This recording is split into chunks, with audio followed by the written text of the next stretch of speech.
Samantala, arestado ang 5 individual kabilang ang isang senior citizen matapos pagnakawan ang isang French national sa Intramuros, Maynila.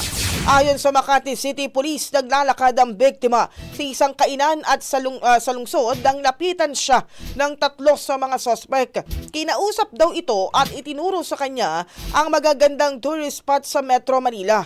Nang makuwang loob, sumakay sila sa kasabwat na taxi driver at doon tinurukan ng Avitan, isang uri ng tranquilizer, bago ninakawan.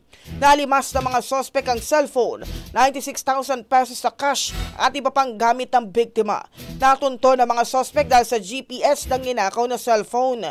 Nasa kustodiya na sila ng Makati City Police na makaharap sa kasong robbery. Ang bahaging ito ay hatid sa atin ng Maxan Mangosteen Santon Coffee. Max Healthy, Max Sarap.